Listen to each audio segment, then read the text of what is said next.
Data yang sudah masuk dari laporan guru-guru itu sekitar 60 ini, 60 masih belum masuk ya? Masih belum masuk, hanya tidak masuknya ini memang ada dua kelompok lah, kami kelompokkan menjadi dua. Yang satu memang tidak masuk, kemungkinan masih sakit. Kemudian yang kedua ini karena kami sarankan berdasarkan rekomendasi dari puskesmas untuk tidak masuk. Karena ini bergejala, artinya bergejala kayak campak. Oh gitu. Jadi bintik-bintik merah gitu, sehingga itu dikhawatirkan bahwa menular. Jadi puskesmas menyarankan untuk jangan masuk dulu. Kalau sekarang memang kami hentikan dari mulai hari Kamis, Sabtu memang kami putuskan untuk berhenti sementara. Nah kebetulan ceritanya hari ini SPPG khusus untuk di sini memang sementara tidak dioperasikan, sehingga hari ini juga kami tidak Sampai kapan nih Pak? Sampai batas waktu yang kita tentukan. Mungkin sampai ya ada ini ya Pak ya, rekomendasi lagi gitu. Iya, kami rekomendasi sampai ada rekomendasi, karena ini makanan yang itu juga masih belum, hasil lab itu belum keluar disampaikan. Sementara akan ditentukan, sudah surat dari pimpinan kami yang ada di atas, surat perintahnya sudah ada, akan berhenti sambil kita menunggu untuk hasil lab sampel makanannya, karena sampel makanan sudah dibawa oleh Dinas Kesehatan dan Puskesmas untuk dicek.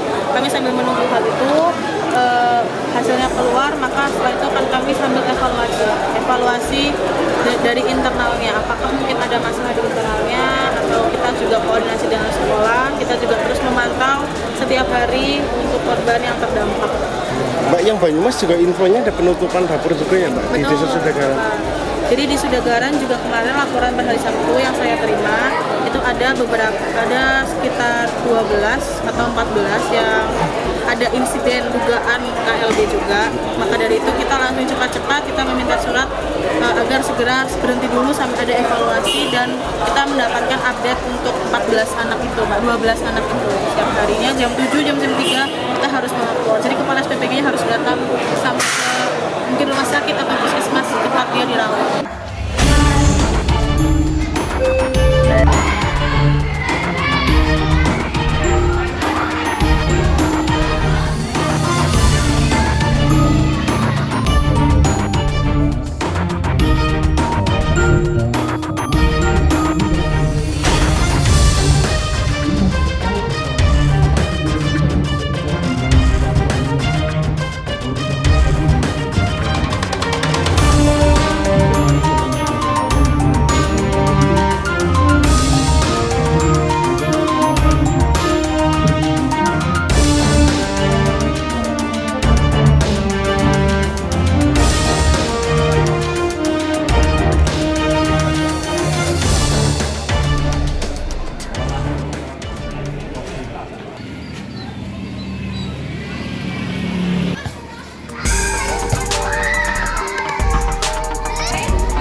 Data yang sudah masuk dari laporan guru-guru itu sekitar 60 ini, 60 masih belum masuk ya? Masih belum masuk, hanya tidak masuknya ini memang ada dua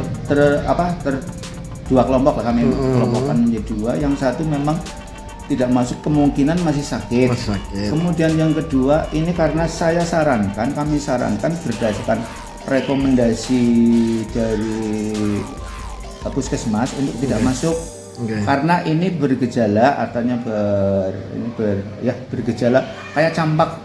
Oh gitu. Jadi bintik-bintik merah gitu, sehingga itu dikhawatirkan bahwa menular. Jadi puskesmas menyarankan untuk jangan masuk dulu. Kalau sekarang memang kami hentikan dari mulai hari Kamis, Sabtu memang kami putuskan untuk berhenti sementara. Nah kebetulan ceritanya hari ini SPPG khusus untuk di sini memang sementara tidak dioperasikan, sehingga hari ini juga kami tidak.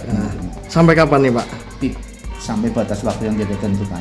Mungkin sampai ya ada ini ya Pak ya, rekomendasi lagi gitu. Iya, kami rekomendasi sampai ada rekomendasi, karena ini makanan yang itu juga masih belum, hasil lab itu belum keluar Sementara akan ditentukan, sudah surat dari pimpinan kami kami yang ada di atas, surat perintahnya sudah ada, akan berhenti sambil kita menunggu untuk hasil lab sampel makanannya, karena sampel makanan sudah dibawa oleh Dinas Kesehatan dan Puskesmas untuk dicek.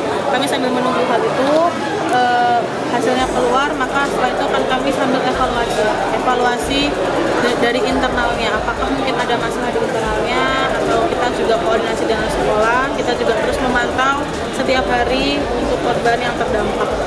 Mbak, yang Banyumas juga infonya ada penutupan dapur juga ya Mbak, di Desa Sudagaran. Jadi di Sudagaran juga kemarin laporan per hari Sabtu yang saya terima itu ada sekitar 12 atau 14 yang ada insiden dugaan KLB juga. Maka dari itu kita langsung cepat-cepat kita meminta surat agar segera berhenti dulu sampai ada evaluasi, dan kita mendapatkan update untuk 14 anak itu, 12 anak itu. Setiap harinya jam 7, jam 3 kita harus melapor. Jadi kepala SPPG-nya harus datang sampai ke mungkin rumah sakit atau puskesmas tempat dia dirawat.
Data yang sudah masuk dari laporan guru-guru itu sekitar 60 ini, 60 masih belum masuk ya? masih belum masuk. Hanya tidak masuknya ini memang ada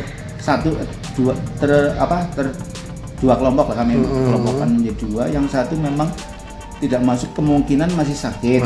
Kemudian yang kedua ini karena kami sarankan berdasarkan rekomendasi dari Puskesmas untuk tidak masuk, karena ini bergejala, artinya bergejala kayak campak, gitu. jadi bintik-bintik merah gitu, sehingga itu dikhawatirkan menular. Jadi Puskesmas menyarankan untuk jangan masuk dulu. Kalau sekarang memang kami hentikan dari mulai hari Kamis, Sabtu memang kami putuskan untuk berhenti sementara. Nah kebetulan ceritanya hari ini SPPG khusus untuk di sini memang sementara tidak dioperasikan, sehingga hari ini juga kami tidak Sampai kapan nih Pak? Sampai batas waktu yang tidak ditentukan. Mungkin sampai ya ada ini ya Pak ya, rekomendasi lagi gitu. Iya, sampai rekomendasi. Sampai ada rekomendasi, karena ini makanan yang itu juga masih belum, hasil lab itu belum keluar disampaikan. Sementara akan ditentukan, sudah dari pimpinan kami yang ada di atas, surat perintahnya sudah ada, akan berhenti sambil kita menunggu untuk hasil lab sampel makanannya, karena sampel makanan sudah dibawa oleh Dinas Kesehatan dan Puskesmas untuk dicek. Kami sambil menunggu hal itu, hasilnya keluar, maka setelah itu akan kami sambil evaluasi dari internalnya, apakah mungkin ada masalah di internalnya, atau kita juga koordinasi dengan sekolah. Kita juga terus memantau setiap hari untuk korban yang terdampak. Mbak, yang Banyumas juga infonya ada penutupan dapur juga ya Mbak, di Desa Sudagaran. Jadi di Sudagaran juga kemarin laporan per hari Sabtu yang saya terima itu ada sekitar 12 atau 14 yang ada insiden dugaan KLB juga. Maka dari itu kita langsung cepat-cepat kita meminta surat agar segera berhenti dulu sampai ada evaluasi, dan kita mendapatkan update untuk 14 anak itu, 12 anak itu. Setiap harinya jam 7, jam 3 kita harus melapor. Jadi kepala SPPG-nya harus datang sampai ke mungkin rumah sakit atau puskesmas tempat dia dirawat.